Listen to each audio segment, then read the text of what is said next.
Hello, welcome back. Let's continue with our lecture on Fourier series. Today we are going to have a new representation of Fourier series, that is in terms of exponential function instead of sine and cos. So this is called the complex representation of Fourier series, and then cover some of the important properties of the Fourier series, which has both importance in physics as well as signal analysis and other applications of Fourier series or Fourier expansion. This is a part of course PH 3105 at IISER Calcutta. Let's continue with the lecture. Let's start with the complex representation of Fourier series. It goes as, let f of x be an L2 function in the interval minus pi to plus pi. As we have already seen, it can be expressed as a Fourier series as follows. F of x is equal to n going from 0 to infinity a n cos n x, n going from 1 to infinity b n sin n of x. Now to represent this in terms of complex function, we replace sin nx and cos nx in terms of e power I n x as follows. We know that the cos nx can be written as half e power I nx plus e power minus I nx. Same way, sin nx can be written as I by 2 e power minus I nx minus e power I nx. We substitute and collect the term of e power I nx and e power minus I nx, and we get f of x is equal to constant a naught for n going from 1 to infinity half a n minus I times b n e power I nx plus n going from 1 to infinity half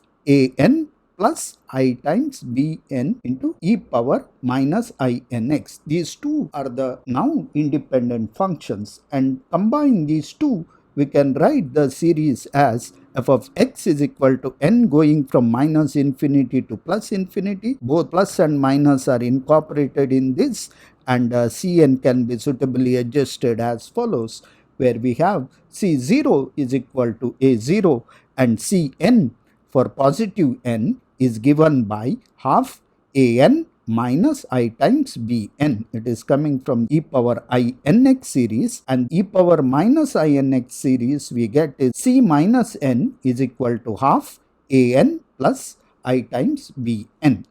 With this notation, we can represent the Fourier series as a e power I nx as follows. Let f of x be an L2 function in the interval minus pi to plus pi, and it can be expressed as f of x is equal to n going from minus infinity to plus infinity cn e power I nx, and the constant cn is given by 1 by 2 pi integral minus pi to f of x e power minus I nx dx. Now in this case, we are treating e power plus or minus I n x as eigenfunction of a differential operator d square y by dx square. Earlier in the sine and cosine series, we have used sine and cos as eigenfunctions of these differential operators. E power plus or minus I nx also can be used as an eigenfunction. They also satisfies the same condition. From that, we can express this function in the basis of e power I nx, and the coefficients are obtained as a projection of a function over to the basis function e power I nx. And that is an independent representation. Here we don't have to see them as coming from the sine and cos. Of course, it is important to notice that the n's are 0 plus or minus 1 plus or minus 2 and so on. Integer nature comes from the boundary value problems, so that the boundary condition have to be satisfied. Now we can change the domain to arbitrary domain from minus L to plus L, and the same expression goes through. We have a function expressed in terms of e power I n pi by Lx, and then the coefficients Cn are given by 1 by 2 pi integral minus pi to plus pi f of x e power I n pi by L x dx. Now you see the interesting notation here. If we use x as a spatial domain, we see that the expansion is done in the variable n pi by L. This is called the frequency representation, and which has a dimension of the spatial frequency. This is called the frequency representation. Fourier expansion is essentially a frequency representation where you have a coefficient Cn is determined for each of the frequencies.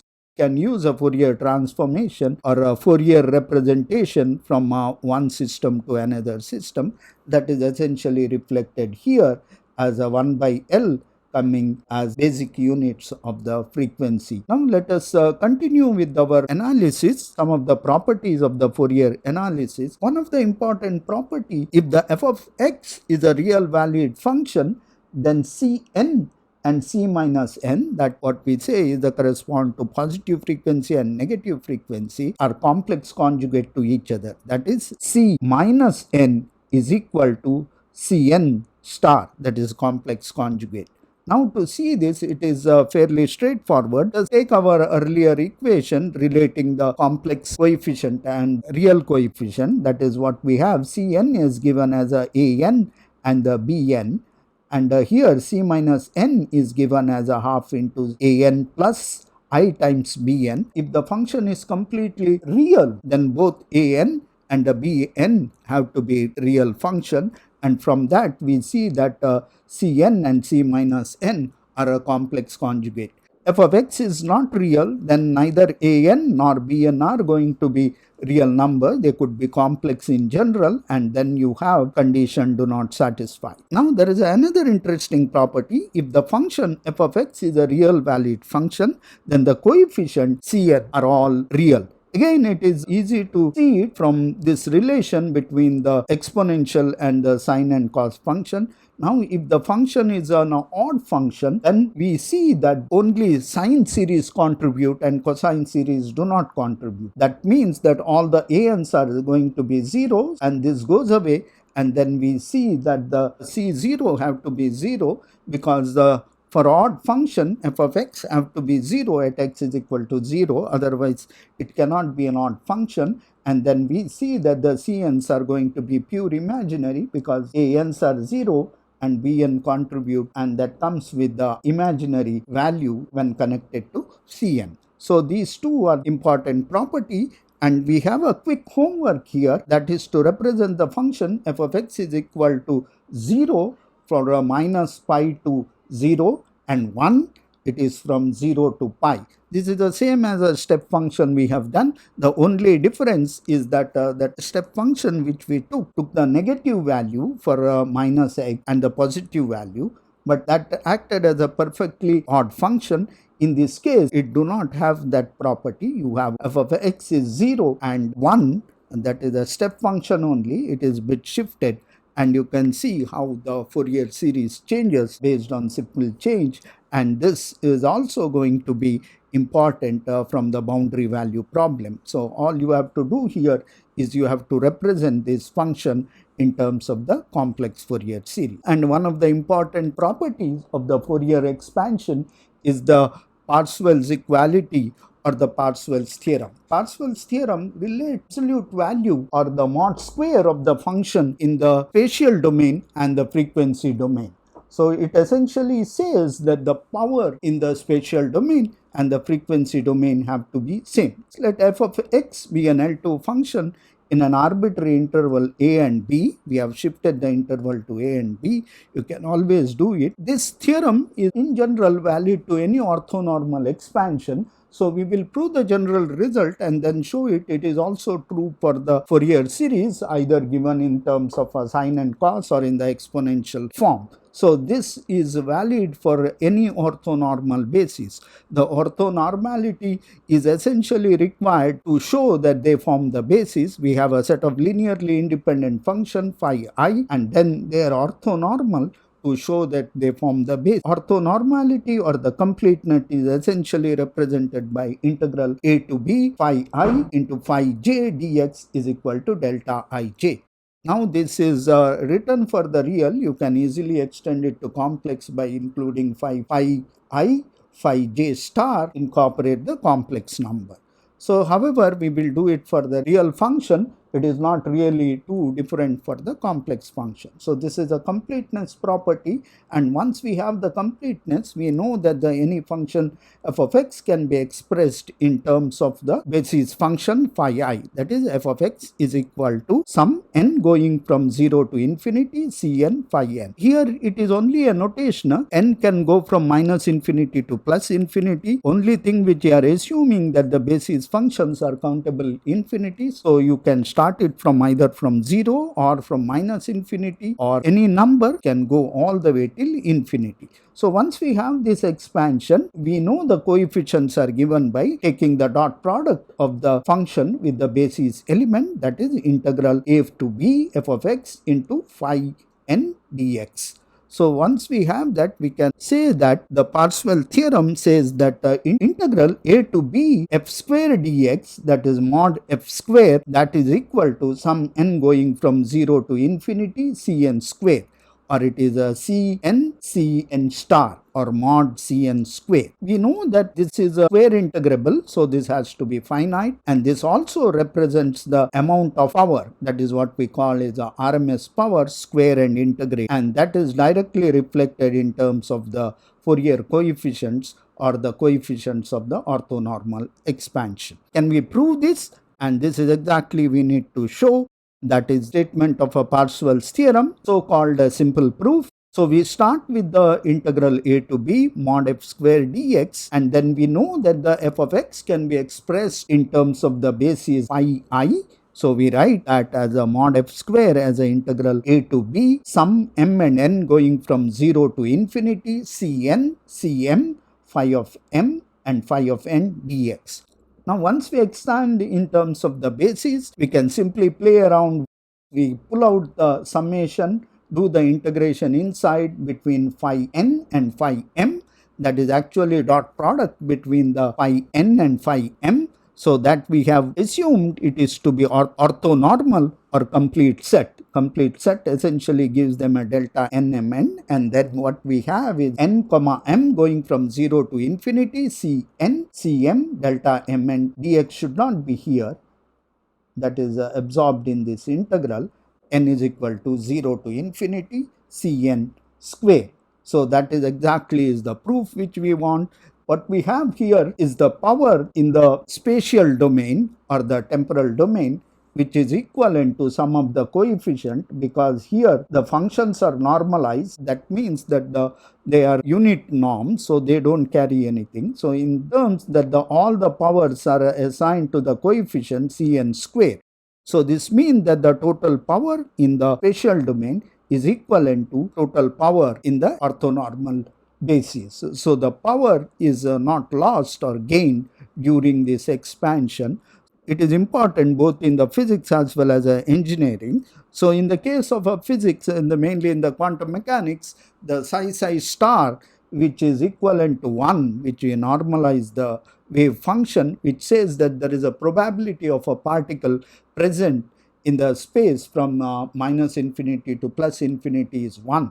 When you represent that in the momentum space, the probability should not be changing. The particle should be present in the momentum space, and that is preserved. Whether you look at the spatial basis or the momentum basis, probability of finding particle do not change.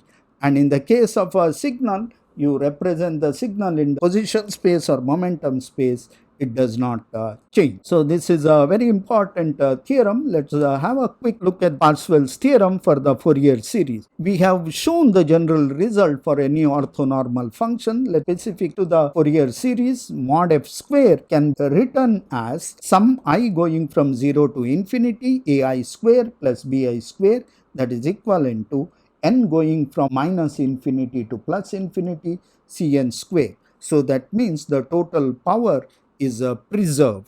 Let's look at an example. We can look at the example which we have already done, that is the function f of x is equal to minus 1 to plus 1. It is a step function. It is not same as what you have to do in the homework. That is slightly different. There is no minus, but that should not change too much. But we have already done. We are not going to redo the calculation. We know that the f of x can be written as a 4 by pi sum all odd n till infinity 1 by n sin nx. Now ANs are 0 here, BNs are 4 by n into pi. So this is basically what we have Fourier expansion. ANs are 0. So power is basically Bn square. So let's have a quick reality check. We can do a numerical test for this. What we have here is a plot of the step function only in the domain 0 to pi. We know that this is a odd function, so it will take a negative value for minus pi to 0. We are simply ignoring. It is just going to give you the same with the negative sign, and we will not worry too much about this. Actual function is given here. Then we have a 100 term series which added up to show you here, and here you see it is 0, and then Gibbs phenomena, you can see function oscillate and then it settled down to the value, and again next to discontinuity again oscillates and then comes to 0. So you know that irrespective of how many number of terms you take, it is going to be same behavior, except that this oscillation comes closer and closer to the value and the magnitude keep increase. The same in the Fourier domain, it is simply 4 by n into pi. Here we have plotted for n is equal to 1000. So this is not actually 100, but this should be 1000. So you see that the coefficient Bn drop off, you start with the 1 and we go all the way till 0.001. For 1000 order, we get the value of Bn to be 0.001. Now this falls off very slowly. It falls off as a 1 by n. To get 10 to the power minus 6 drop in the coefficient, you need to take 10 to the power 6 point. So that shows that this goes off rather slowly, and that is what happens when you have step function. It is rather not a best function from the convergence point of view. But however, let's look at for this 1000 points, how does the integral from minus a to plus a, f square dx gives the value of 6.2894, and then we can sum the coefficient, that is n going from 0 to infinity. Actually bn's here only, so we don't have to worry about cn. So that what we get is 6.2819. So we can see that the first 2 points matches very well, and that is a error basically coming from the number of terms which we have taken. If we have taken larger and larger terms, the error would become smaller and smaller and we get the more digit correct.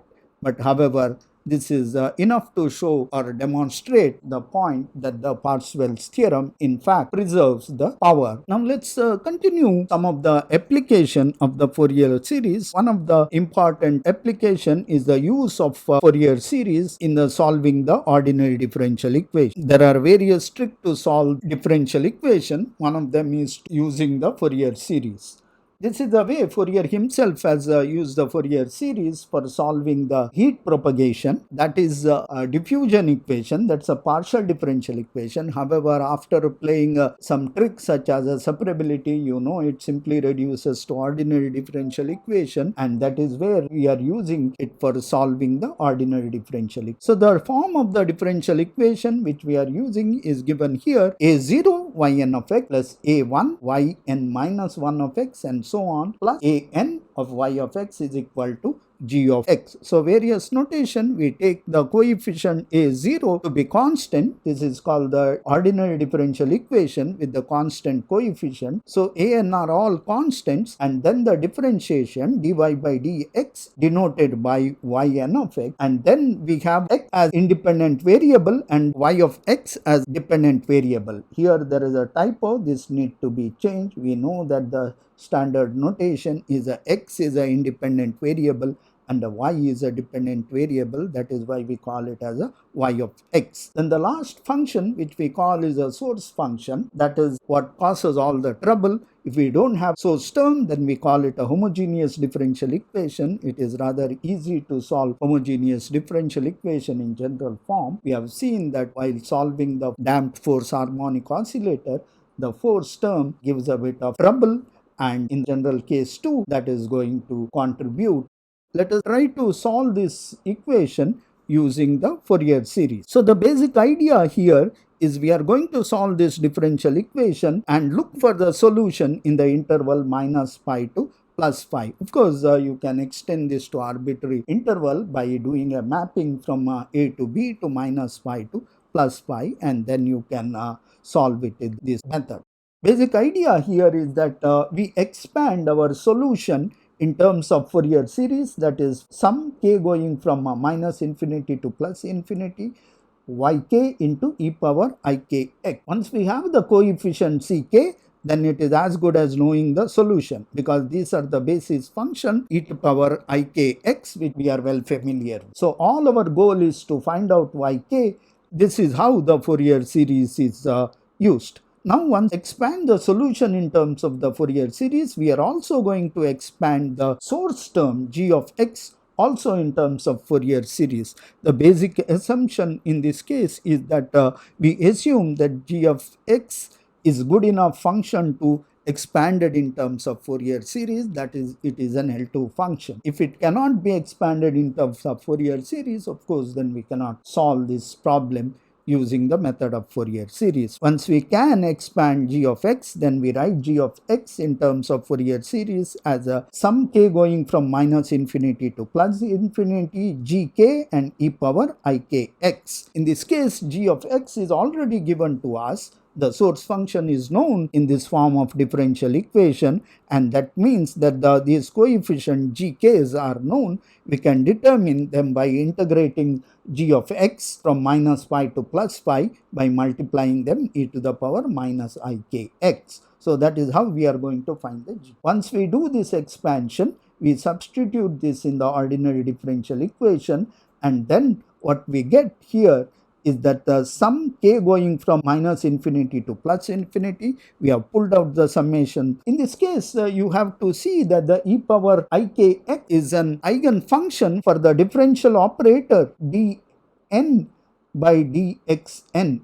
So the property which we are going to use, ak's are constant. Once we operate our differential operator on the function e power ikx, what we get is an eigenvalue, that is ikn and e power ikx. We have pulled out the yk into e power ikn, and that is how we get each of these operators are going to give the eigenvalue, and the eigenfunction is same, e power ik. So these are coefficient here we obtain, and then finally we have our source function, which is not operated by any differential operator, and then we have the algebraic equation. Once we have this equation, we can simply equate the coefficients of e power ikx, because e power ikx are all linearly independent functions. So this equation would be satisfied if and only if the coefficients are matched term by term. That means that we can obtain an algebraic expression for yk in terms of gk and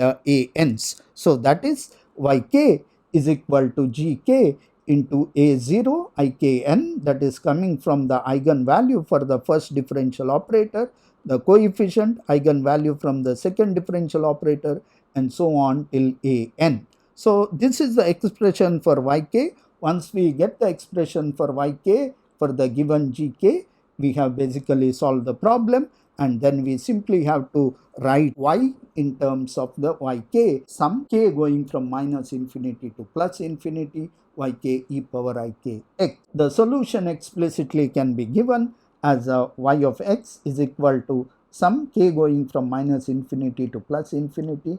This is explicitly written expression for yk, that is gk by a0 ik to the power n, a1 ik to the power n minus 1, and so on into e power ikx. So this would give us the solution to the differential equation through the Fourier series. Let's look at a quick example. We are going to solve a differential equation using the Fourier series. The differential equation is a notorious forced damped harmonic oscillator given by d square y by dt square is equal to gamma into dy by dt plus omega naught square into y is equal to f of t. You see that the omega naught is the frequency of the oscillator and the gamma is the damping term. F of t is a forcing term, which we usually use a single frequency and write f of t as a cos omega t, or you can have a discrete frequency there too. To avoid the algebra, we simply use a single frequency. If you have multiple frequencies, then you can simply sum it over them, because it is a linear problem. Now what we have is a d square y by dt square plus gamma into dy by dt omega naught square y is equal to a cos omega t. Now from this expression, it is not necessary to do any Fourier expansion for the force term because it is already given for a very specific frequency, that is k is equal to omega. That means on the left hand side also we can use the same frequency and obtain the solution. When you have problem of a force damped inhomogeneous differential equation, general way of solving it is writing it as a y of x is equal to yg of x plus y of p of x. It's a standard method in which what we call is a g of x is a general solution to the homogeneous part by setting force term is equal to 0 and yp of x is a particular or a special solution to the with f of t non-zero. Once we have these two solutions, we can simply add them to get the general solution.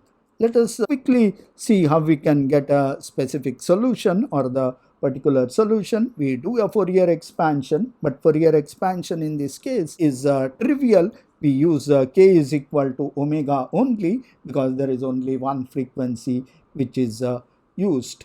So we rewrite the equation in terms of this expansion as given here, and then we get an algebraic equation as we substitute e power ikx or I omega x for y, and then the algebraic equation equating from both sides we get I omega square plus gamma into I omega plus omega naught square yk is equal to a. From this we get a yk is equal to a by omega naught square minus omega square plus I gamma into omega. So we can factorize to separate the real and imaginary part and rewrite that. That is a standard technique. We get omega naught square minus omega square into minus I gamma omega divided by this whole crazy term. I am not going to repeat it, and times the amplitude of the forcing term. Now we can separate out the real and imaginary part very easily. Once we have done the calculation, we can also find out the phase,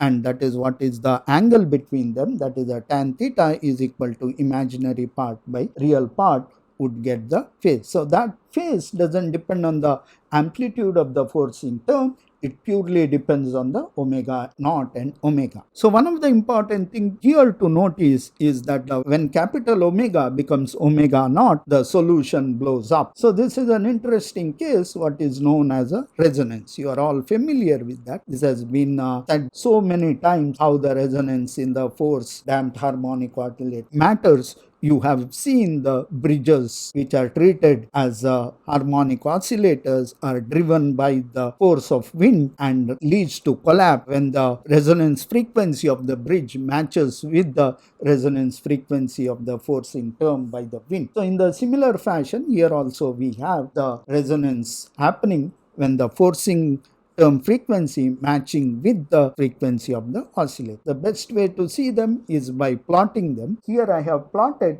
in a very small range of forcing frequencies. What is done here is that we have changed the frequency capital omega, that is the frequency of the forcing term, and then see how the amplitude of the resulting solution would change as function of omega. We see that the resonance frequency is set here 10 Hertz, and you see that the amplitude blows up. You're all very well familiar with that. This amplitude depends on the damping term. If the damping is very small, the amplitude is very large. And if smaller, when damping becomes larger and larger, the energy gets dissipated very quickly from the forcing term is dissipated with the damping, and the amplitude is not very significant.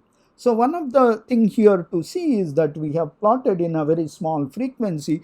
Usually the forcing term changes with a very large frequency. For example, bridge might have a frequency 10 Hertz, but the wind is not going to be always forcing at the frequency close to the resonance frequency of bridge. Wind is forcing with the various frequency in a very wide range of frequencies, and if we make the plot with the wide range, it would look somewhat like this. The resonance at 10 Hertz, which looks completely insignificant, and then it looks all the time 0. This is somewhat improper way of plotting the function. We have seen there is a factor omega naught square minus omega square. So that kind of a term is present in the denominator. That means that the amplitude should go as 1 by omega to the power 2.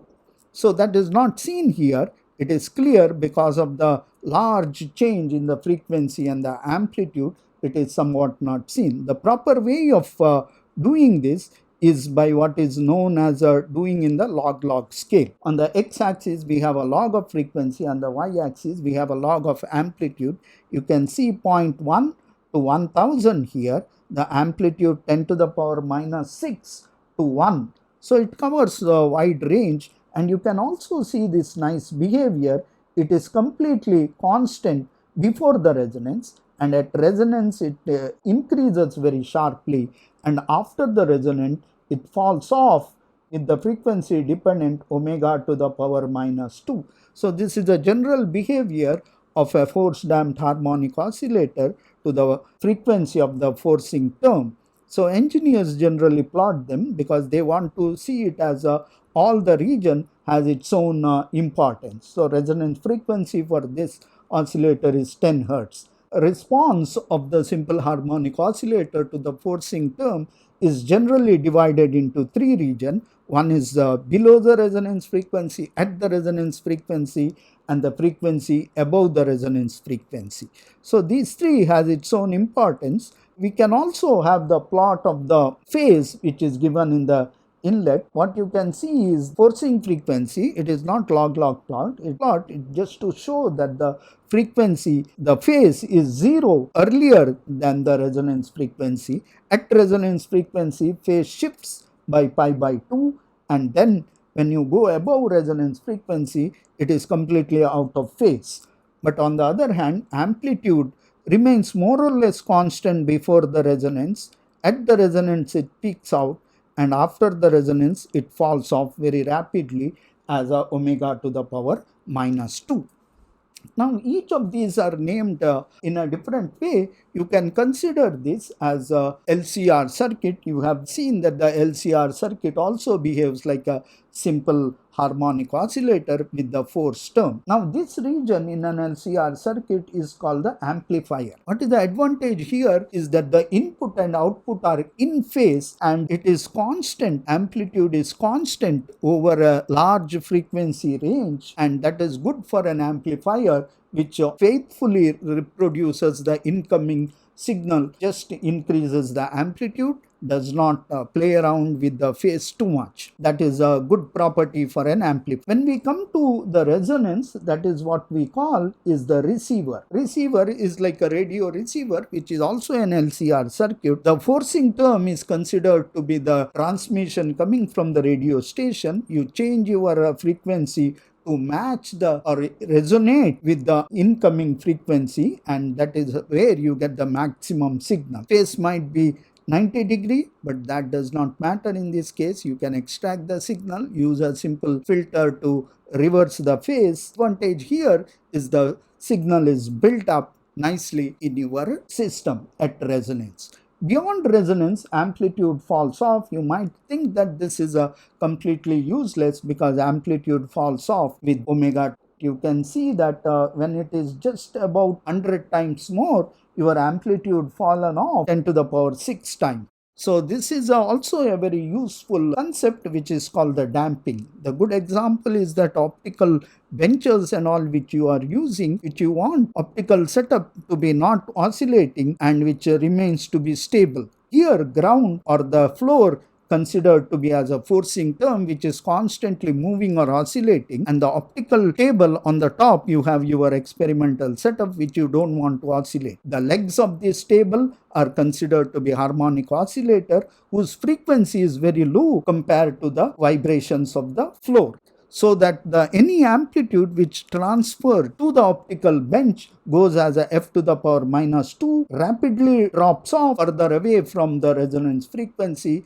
and no oscillation is transferred to the bench on the top. So that is why it is important to have low resonance frequency for the vibration isolators such as optical benches. So that's why you see massive optical bench to keep their resonance frequency very low so they can be used as a vibration isolate. So this is the basic idea of an engineering or physics of the simple harmonic oscillator, which is mostly used by engineers. However, these concepts are extremely useful in physics too. So apart from the mathematics, there is a lot of physics in the simple harmonic oscillator. Physics can be broadly summarized as a force damped harmonic oscillator in many of the problems.